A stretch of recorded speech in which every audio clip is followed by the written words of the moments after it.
प्रिय मित्रों, स्वागत है आपका आप चैनल स्टडी विद प्रदीप में। दोस्तों, आज हम लोग चर्चा करने वाले हैं अध्याय 5 पे और इसका नाम है वंशागत के आणविक आधार। आपको बता दें कि इस वीडियो में हम लोग कई महत्वपूर्ण मुद्दों पे टॉपिक पे चर्चा करने वाले हैं। यह क्लास 12th का चैप्टर नंबर 5 है और हम लोग टीजीटी, पीजीटी, एलटीजीआईसी को ध्यान में रख करके एनसीईआरटी की क्लास को कर रहे हैं और अपने एनसीईआरटी के क्लास 11th की सभी श्रृंखलाएं हिंदी मीडियम में पूरी हो चुकी थी और इंग्लिश में आपकी स्टार्ट होने वाली है। वहीं पे हिंदी मीडियम में हम लोग क्लास 12th में चैप्टर नंबर 5 पे पहुंच चुके हैं, तो आज इसके बारे में हम लोग चर्चा करने वाले हैं। यहाँ पे जो टॉपिक मेंशन की गई हैं उसमें टॉपिक है आपका डीएनए, आनुवांशिक पदार्थ की खोज, मोस्ट इम्पॉर्टेंट टॉपिक है, खूब प्रश्न पूछे गए भर भर के। आरएनए का संसार, प्रतिकृति और अनुलेखन, ये जो है उसके बाद आनुवांशिक कूट, इससे भी 2-3 प्रश्न पूछे गए हैं आपके। स्थानांतरण, जीन अभिव्यक्ति और नियम, तो और उसके बाद मानव जीनोम परियोजना और उसके बाद जो है डीएनए फिंगरप्रिंटिंग। कहने का मतलब है 2-3 टॉपिक इसकी बहुत इंपॉर्टेंट है। डीएनए है, आनुवांशिक पदार्थों की खोज, आरएनए का संसार है। बाकी सभी उतनी इंपॉर्टेंट नहीं है, लेकिन टॉपिक है तो सब पे हम लोग एक नज़र डालेंगे। कह रहा, पिछले अध्याय में आपने वंशागत के प्रतिरूपों के आनुवांशिक आधार के बारे में पढ़ा है। मेंडल के नियमों को प्रतिपादन तक वे कारक जो वंशागत के प्रतिरूप को नियंत्रित करते हैं उनके बारे में कोई जानकारी नहीं थी। 100 वर्षों बाद अनुमानित आनुवांशिक पदार्थ का पता चल गया। अधिकतर जीवों में यह आनुवांशिक पदार्थ डीएनए था। कह रहा, अधिकतर जीवों में जो आनुवांशिक पदार्थ था वो कौन था? डीएनए था। और मुझे उम्मीद है कि आप सब जानते हैं डीएनए का फुल फॉर्म डीऑक्सीराइबोन्यूक्लिक एसिड होता है, जो कि यहाँ पे लिखा गया है। आपने कक्षा 11 में आप पढ़ चुके हैं कि न्यूक्लिक अम्ल न्यूक्लियोटाइड के बहुलक होते हैं। जो न्यूक्लिक अम्ल होते हैं वो न्यूक्लियोटाइड के क्या होते हैं? बहुलक होते हैं, यानी पॉलीन्यूक्लियोटाइड से बने होते हैं। सजीवों में 2 प्रकार के न्यूक्लिक अम्ल मिलते हैं, डीऑक्सीराइबोन्यूक्लिक अम्ल जिन्हें हम डीएनए कहते हैं और राइबोन्यूक्लिक अम्ल जिन्हें हम आरएनए कहते हैं। अधिकतर जीवों में आनुवांशिक पदार्थ डीएनए होता है। कुछ विषाणुओं में आरएनए आनुवांशिक पदार्थ के रूप में मिलता है, लेकिन यह अधिकतर वाहक के रूप में कार्य करता है। आरएनए के अन्य और भी अतिरिक्त कार्य हैं। यह अनुकूलन, संरचनात्मक व कुल परिस्थितियों में उत्प्रेरक अणु का कार्य करता है। न्यूक्लियोटाइड की संरचना व एकल इकाइयों से जोड़कर न्यूक्लिक अम्ल बहुलक बनाने के बारे में आप पहले ही कक्षा 11 में पढ़ चुके हैं। इस अध्याय में डीएनए की संरचना, इनकी प्रतिकृति, डीएनए के आरएनए के निर्माण की विधि, अनुलेखन, आनुवांशिक कूट जो प्रोटीन्स में अमीनो अम्लों के क्रम को निर्धारित करते हैं, प्रोटीन संश्लेषण, स्थानांतरण प्रक्रिया व इनके नियंत्रण के प्रारंभिक आधार के बारे में पढ़ेंगे। पिछले दशक में मानव जीनोम में स्थित पूर्ण न्यूक्लियोटाइड्स क्रमों के निर्धारण में जीनोमिक्स के नए महाकल्प को प्रारंभ हुआ। इस अध्याय के अंतिम खंड में मानव जीनोम अनुक्रम की आवश्यक पहलुओं और उनके परिणामों के बारे में वर्णन किया गया। अपनी चर्चा की शुरुआत सबसे पहले सजीवों में मिलने वाले सर्वाधिक रुचिकर अणु डीएनए की संरचना से अध्ययन से करें। आगे के खंडों में इस बात को समझने का प्रयास करेंगे कि यह बहुतायत ही मिलने वाला आनुवांशिक पदार्थ क्यों है व उसका आरएनए के साथ क्या संबंध है। डीएनए डीऑक्सीराइबोन्यूक्लियोटाइड का एक लंबा बहुलक होता है। डीएनए डीऑक्सीराइबोन्यूक्लियोटाइड का एक लंबा बहुलक होता है। डीएनए की लंबाई सामान्यतः इसमें मिलने वाले न्यूक्लियोटाइड्स युग्म का संबंध क्षार युग्म से है पर निर्भर करता है। यह किसी भी जीव की विशेषता है। उदाहरणार्थ, एक बीजाणुभोजी जिसे फाई 174 कहते हैं, इसमें 5386 न्यूक्लियोटाइड मिलते हैं।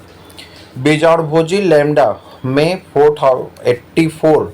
अब ये देखिए, दोनों प्रश्न पूछे गए हैं। कह रहा, बैक्टीरियोफेज यानी बीजाणुभोजी मतलब बैक्टीरियोफेज 5174 में कुल न्यूक्लियोटाइड की संख्या कितनी होती है? 5386।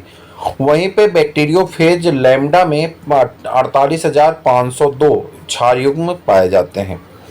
इस चिरिचिया कोलाई की बात करते हैं तो 4.6 × 10⁻⁴ 4.6 इंटू 10⁻6 क्षार युग्म तथा मनुष्य में अगुणित डीएनए में, मनुष्य के अगुणित डीएनए में, ठीक है, दुगुणित नहीं, अगुणित डीएनए में कुल कितने होते हैं? 3.3 इंटू 10⁹ क्षार युग्म पाए जाते हैं। अब इस लंबे बहुलक की संरचना का वर्णन करें। पॉलीन्यूक्लियोटाइड श्रृंखला की संरचना यहाँ आएगी। आप देखिए क्रम देखिए, कह रहा पॉलीन्यूक्लियोटाइड श्रृंखला डीएनए या आरएनए की रासायनिक संरचना संक्षेप में निम्न है। न्यूक्लियोटाइड 3 घटक से मिलकर बने होते हैं। न्यूक्लियोटाइड कितने घटक से मिलकर बने होते हैं? 3 घटक के होते हैं। नाइट्रोजनी क्षार, पेंटोज शर्करा, ठीक है, और आरएनए के मामले में राइबोज तथा डीएनए के मामले में डीऑक्सीराइबोज, और एक फास्फेट ग्रुप। नाइट्रोजनी क्षार 2 प्रकार के होते हैं, प्यूरिन्स एडेनिन और ग्वानिन से मिलकर बनते हैं, व पायरिमिडीन साइटोसिन, यूरेसिल तथा थाइमिन से मिलकर के बनते हैं। साइटोसिन डीएनए व आरएनए दोनों में मिलता है। साइटोसिन डीएनए व आरएनए दोनों में मिलता है, जबकि थाइमिन सिर्फ और सिर्फ डीएनए में मिलता है। कह रहा साइटोसिन डीएनए और आरएनए दोनों में पाए जाते हैं। यहाँ आप देखिए प्रश्न छुपा है, साइटोसिन डीएनए और आरएनए दोनों में पाए जाते हैं, जबकि थाइमिन जो है वो डीएनए में मिलता है। थाइमिन के स्थान पर यूरेसिल आरएनए में मिलता है। आपको याद होगा कि इसका क्रम क्या होता है? ATGC, और एडेनिन है। एडेनिन किससे जुड़ा था? थाइमिन से। ग्वानिन किससे जुड़ा था? साइटोसिन से। ये बना डीएनए। ये क्या बना? डीएनए। अगर आरएनए बनाना है तो यही क्रम अब क्या करेंगे, आप छोटा कर देंगे तो इसका आरएनए बन जाएगा। आरएनए बनाने के लिए आपको क्या करना पड़ेगा? तो आरएनए बनाने के लिए आपको करना पड़ेगा कि यहाँ पे एडेनिन जो है किससे जुड़ा होता है? यूरेसिल से, और ग्वानिन किससे जुड़ा होता है? साइटोसिन। तो कह रहा साइटोसिन एक ऐसा तत्व है, साइटोसिन के साथ ही साथ अगर देखेंगे तो ग्वानिन भी एक ऐसा तत्व है जो दोनों में पाया जाता है। वहीं पे एडेनिन भी सब में पाया जा रहा है, लेकिन यहाँ पे बदल रहा है कौन? थाइमिन और यूरेसिल। कह रहा थाइमिन और यूरेसिल चेंज होते हैं। तो यहाँ पे प्रश्न देखिए, क्या साइटोसिन डीएनए और आरएनए दोनों में मिलता है, ठीक है। अब साइटोसिन कौन सी रिंग है? पायरिमिडीन की रिंग है। साइटोसिन, यूरेसिल और थाइमिन, तो पायरिमिडीन में से साइटोसिन दोनों में पाया जाता है, जबकि ये जो यूरेसिल है और थाइमिन है ये दोनों क्या है? एक्सचेंजेबल हैं, यानी बदलते रहते हैं। जबकि थाइमिन डीएनए में मिलता है, ठीक है, डीएनए में मिलता है। थाइमिन के स्थान पर यूरेसिल आरएनए में मिलता है। नाइट्रोजनी क्षार नाइट्रोजन ग्लाइकोसिडिक बंध द्वारा, कह रहा है नाइट्रोजनी क्षार नाइट्रोजन जो है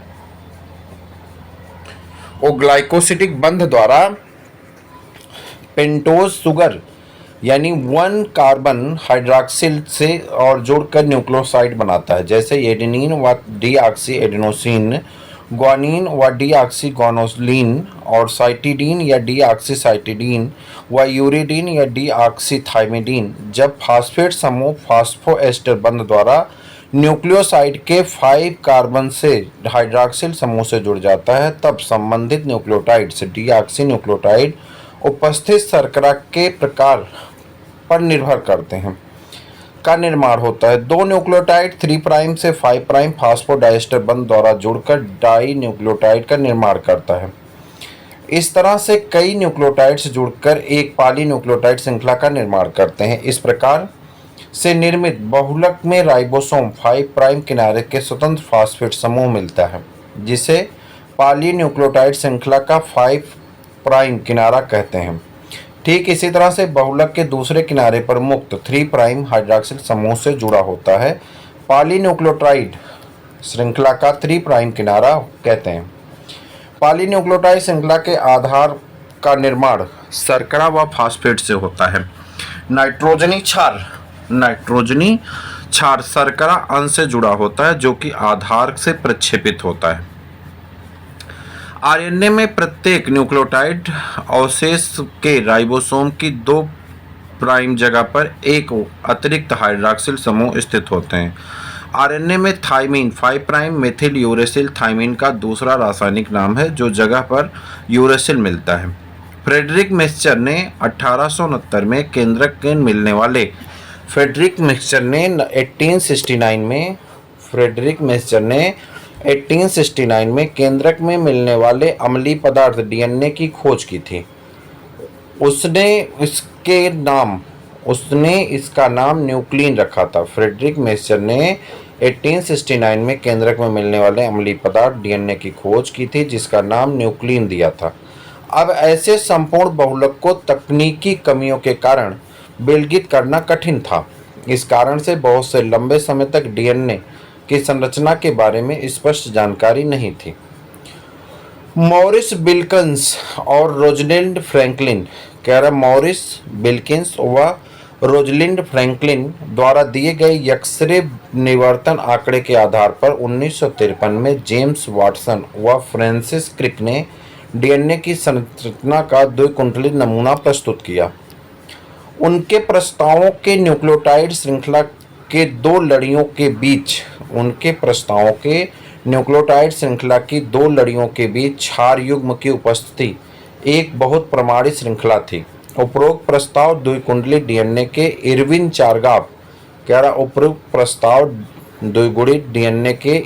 चारगाफ के परीक्षण के आधार पर भी था। इसमें इसने बताया कि एडेनिन तथा थाइमिन तथा ग्वानिन और साइटोसिन के बीच अनुपात स्थित व एक दूसरे के बराबर होता है। एडविन चारगाफ ने बताया कि एडेनिन और थाइमिन और ग्वानिन और साइटोसिन के बीच का जो अनुपात होता है वो बराबर होता है, एक दूसरे के इक्वल रहता है। अब तीन लोग यहाँ पे आ गए। पहला मेस्चर है 1869 में कौन आते हैं? मेस्चर आते हैं और ये कहते हैं केंद्रक में एक पदार्थ पाया जाता है जो नेचर से अम्लीय होता है, जिसे डीएनए की खोज की थी। इन्होंने न्यूक्लिन कहा, इन्होंने इसे क्या कहा? डीएनए को न्यूक्लिन कहा। ऐसे लंबे बहुलक तकनीकी की कमियों के कारण इसे ठीक ढूंढा नहीं जा सका। फिर कह रहा है डीएनए की संपूर्ण जानकारी स्पष्ट नहीं थी। मॉरिस बिल्किंस और रोजलिंड फ्रैंकलिन ने एक्स-रे निवर्तन आंकड़े के आधार पर 1953 में जेम्स वाटसन व फ्रांसिस क्रिक ने द्विगुणित नमूना प्रस्तुत कर दिया 1953 में।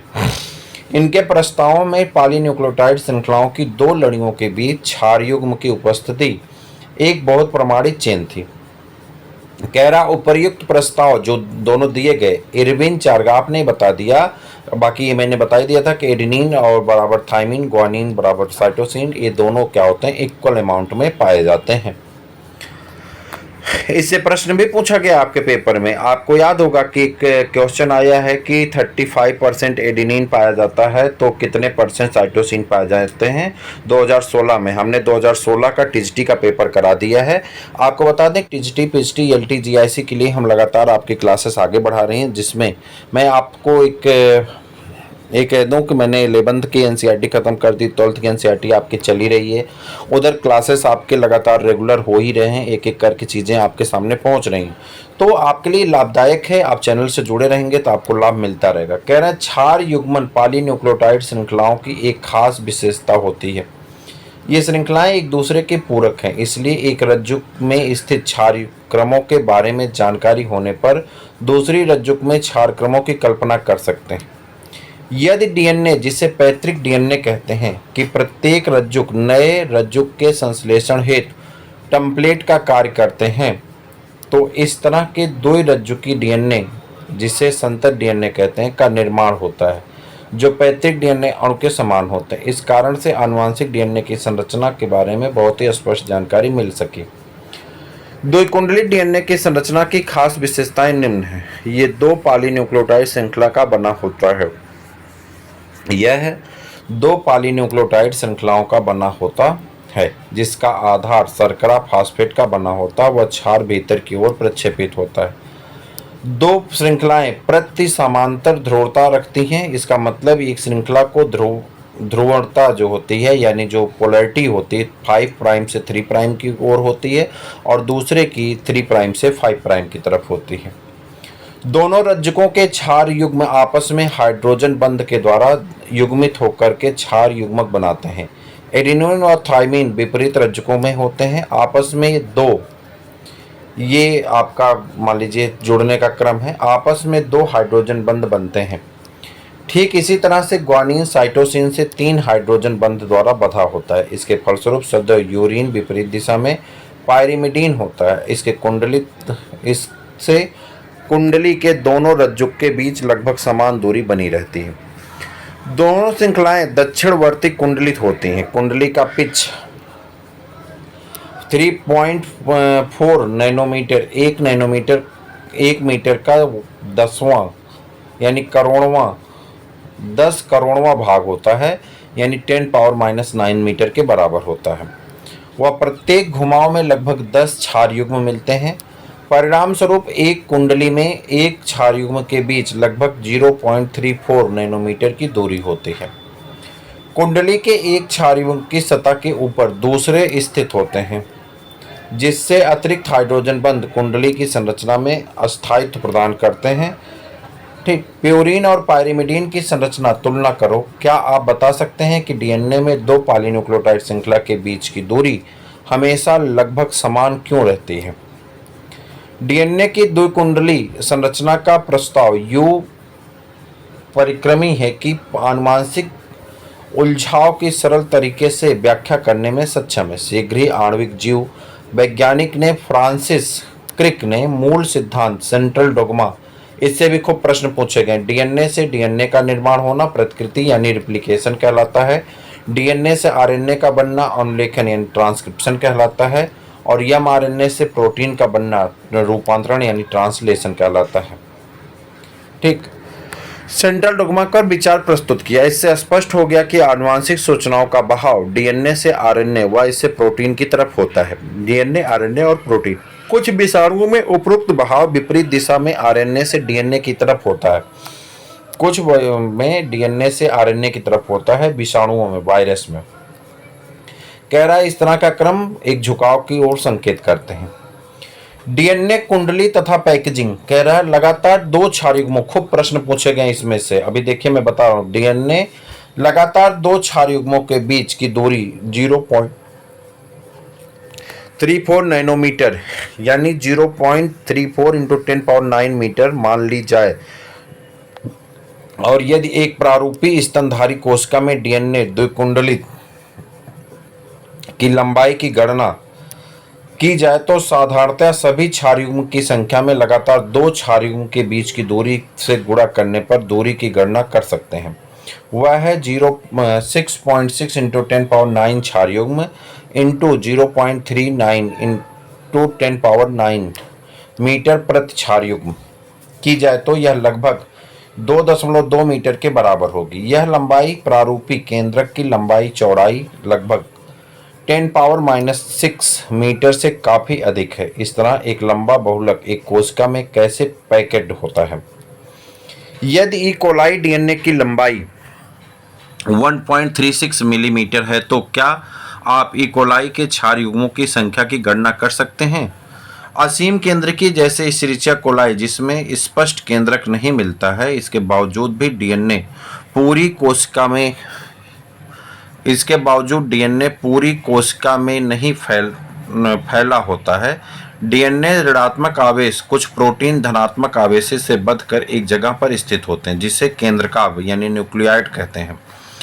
न्यूक्लियोइड में डीएनए बड़े लूपों में व्यवस्थित होता है जो प्रोटीन से जुड़े होते हैं। असीम केंद्रकी ससीम केंद्रकी में एक संरचना और काफी जटिल होती है। धनात्मक आवेशित क्षारीय प्रोटीन का समूह होता है जिसे हिस्टोन कहते हैं। इस प्रोटीन का आवेश आवेशित पार्श्व श्रृंखलाओं में स्थित अमीनो अम्लों की बहुलता पर निर्भर करता है। हिस्टोन में क्षारीय अम्लों अम्लीय लाइसिन और आर्जिनिन अधिक मात्रा में मिलते हैं। दोनों अमीनो अम्लों की पार्श्व श्रृंखलाओं पर धनात्मक आवेश होता है। हिस्टोन व्यवस्थित होकर के 8 हिस्टोन अणुओं की एक इकाई बनाता है जिसे हिस्टोन ऑक्टेट कहते हैं। धनात्मक आवेशित हिस्टोन अष्टक चारों तरफ से ऋणात्मक आवेशित डीएनए से सटा रहता है। हिस्टोन धनात्मक है और डीएनए ऋणात्मक है, जिसे न्यूक्लियोसोम कहते हैं। एक प्रारूपी न्यूक्लियोसोम में 200 क्षार युग्म होते हैं, प्रश्न पूछा जा चुका है। कुंडलित होते हैं। केंद्रक में मिलने वाली संरचना में न्यूक्लियोसोम एक केंद्रक में मिलते हैं जिसे क्रोमैटिन कहते हैं, जो केंद्रक के अभिरंजित धागे की तरह की संरचनाएं होती हैं। इलेक्ट्रॉन सूक्ष्मदर्शी द्वारा देखे जाने पर न्यूक्लियोसोम क्रोमैटिन जिस तरह से डोरी के बीड्स होते हैं उसी तरह के दिखाई पड़ते हैं। सैद्धांतिक रूप से तुम सोच सकते हो कि एक स्तनधारी कोशिका में ऐसे दाने न्यूक्लियोसोम की तरह की रचना की संख्या क्या हो सकती है। डोरी पर बीट सदृश संरचना क्रोमेटिन को कोष्ठित करके होकर क्रोमेटिन धागों यानी सूत्रों का निर्माण करती, जो आगे कुंडलित व संघनित होकर कोशिका विभाजन की मध्यावस्था में गुणसूत्रों का निर्माण करते हैं। उच्च स्तर पर क्रोमेटिन के पैकेजिंग हेतु अतिरिक्त प्रोटीन की आवश्यकता होती है, जिसे सामूहिक रूप से गैर हिस्टोन गुणसूत्री protein non histone chromosomal protein ACC NSC कहते हैं। एक प्रारूपिक केंद्रक में कुछ जगहों पर क्रोमेटिन ढीले ढीले बंधे होते हैं, हल्के अभिरंजित होते हैं, जिसे यू क्रोमेटिन कहते हैं। क्रोमेटिन जो काफ़ी अच्छे ढंग से बंधे होते हैं वह गाढ़े रंग के दिखाई पड़ते हैं, हेट्रोक्रोमेटिन कहलाते हैं। आनुवांशिक पदार्थ की खोज। मेस्चर द्वारा न्यूक्लिन व मेंडल के आनुवांशिक सिद्धांतों का एक लंबे समय के बाद सिद्ध और ज्ञात हो सका कि डीएनए आनुवांशिक पदार्थों के रूप में कार्य करता है। आनुवांशिक वंशानुगत के आणविक आधार की खोज 1926 में हुई थी। Gregor Mendel, Walter Sutton, Thomas Hunt Morgan व अन्य दूसरे वैज्ञानिकों की पूर्व खोजों के आधार पर स्पष्ट हो गया कि गुणसूत्र अधिकतम कोशिकाओं व केंद्रक में मिलता है, लेकिन इस प्रश्न का उत्तर नहीं मिल सका कि कौन सा अणु वास्तव में आनुवांशिक पदार्थ है। रूपांतरी सिद्धांत। वर्ष 1928 में फ्रेडरिक ग्रिफिथ ने स्ट्रेप्टोकोकस न्यूमोनी यानी जीवाणु व निमोनिया के लिए जिम्मेदार के साथ कई प्रयोगों में रूपांतरण की अच्छे ढंग से व्याख्या की। उनके प्रयोगों के दौरान एक सजीव जीवाणु की प्राकृतिक रूप से परिवर्तन हो गया। जब स्ट्रेप्टोकोकस न्यूमोनी यानी न्यूमोकोकस जीवाणु की संवर्धन प्लेट पर वृद्धि करता है, तब उसकी कुछ निचली चमकीली कॉलोनी यस तथा दूसरी सक्ष कॉलोनी आर का निर्माण होता है। यह इस प्रभेद के जीवाणु में श्लेष्मा यानी बहुशर्करा युक्त आवरण होता है, जबकि आर प्रभेद में यह आवरण नहीं होता है। यस प्रभेद उग्र से संक्रमित चूहे निमोनिया संक्रमण से मर जाते हैं, जबकि आर प्रभेद द्वारा निमोनिया नहीं होता है। यस प्रभेद जब चूहे में प्रवेश कराया गया तो चूहा मर जाता है। आर प्रभेद जब चूहे में प्रवेश कराया गया चूहा जीवित रहता है। ग्रिफिथ ने जीवाणुओं को गर्म करने पर उन्हें मृत पाया। इसमें पाया कि गर्म करने पर मृत यस प्रभेद जीवाणुओं को चूहे में प्रवेश कराने से उनकी मृत्यु हो गई, लेकिन जब उन्होंने गर्म करने के मृत यस तथा सजीव आर जीवाणुओं के मिश्रण को चूहे में प्रवेश कराया तो पता चला कि चूहे की मृत्यु हो गई। यस प्रभेद ताप से मृत, जब इसको खूब अच्छी तरह से उबाल दिए तो उसके बाद चूहे में स्थानांतरित किया, चूहा जीवित रहा। फिर यस और आर को मिलाकर के स्थानांतरित किया, चूहा फिर मर गया। ग्रिफिथ ने बताया कि यस प्रभेद जीवाणु ताप मृत यस प्रभेद जीवाणु द्वारा रूपांतरित किए गए। यह रूपांतरित कारक ताप मृत यस प्रभेद से आर प्रभेद में स्थानांतरित होने से इनकी चिकनी बहुशर्करा आवरण का निर्माण होता है, जिससे यह उग्र रूप से परिवर्तित हो जाता है। यह सुनिश्चित ही आनुवांशिक पदार्थ के स्थानांतरण के कारण हो पाता है। इस प्रयोगों से आनुवांशिक पदार्थ के जीव रासायनिक प्रकृति के बारे में नहीं बताया जा सकता। रूपांतरित सिद्धांत के जीव रासायनिक लक्षण। ओसवाल्ड अवेरी, कोलिन मैक्लियॉड और कोलिन मैककार्टी के कार्य से पहले ऐसा समझा जाता था कि आनुवांशिक पदार्थ प्रोटीन है। ग्रिफिथ ने सभी प्रयोगों के आधार पर रूपांतरित सिद्धांत के जीव रासायनिक प्रकृति के बारे में पता चला। ताप मृत यस कोशिकाओं में जैव रासायनिक प्रोटीन, डीएनए, आरएनए आदि को अलग कर यह पता लगाने के लिए शोधित किया कि इनमें से कौन आर कोशिका को यस कोशिका से रूपांतरित करने में सहायक होता है। उन्होंने इस बात का पता लगाया कि यस जीवाणुओं का केवल डीएनए और आर जीवाणुओं का रूपांतरित कर सकता है। उन्होंने इस बात का भी पता लगाया कि प्रोटीन पाचक एंजाइम प्रोटीएजेज व आरएनए पाचक एंजाइम आरएनएजेज इस रूपांतरण को प्रभावित नहीं करते हैं, इसलिए रूपांतरित पदार्थ डीएनए व आरएनए सही। आरएनए नहीं है। डीएनए में पाचन के बाद रूपांतरण प्रक्रिया बंद हो जाती है, जिससे स्पष्ट है कि डीएनए के रूपांतरण के लिए जिम्मेदार है। इससे उन्होंने निष्कर्ष निकाला कि आनुवांशिक पदार्थ डीएनए है, लेकिन इस बात से सभी जीव वैज्ञानिक सहमत नहीं थे। डीएनएज व डीएनएज के बीच में क्या अंतर है? डीएनए व डीएनएज के बीच में क्या अंतर है? उसके बाद है आनुवांशिक पदार्थों की खोज। ये सेकंड टॉपिक है आपकी, और इसे हम लोग अगले वीडियो में डिस्कस करेंगे।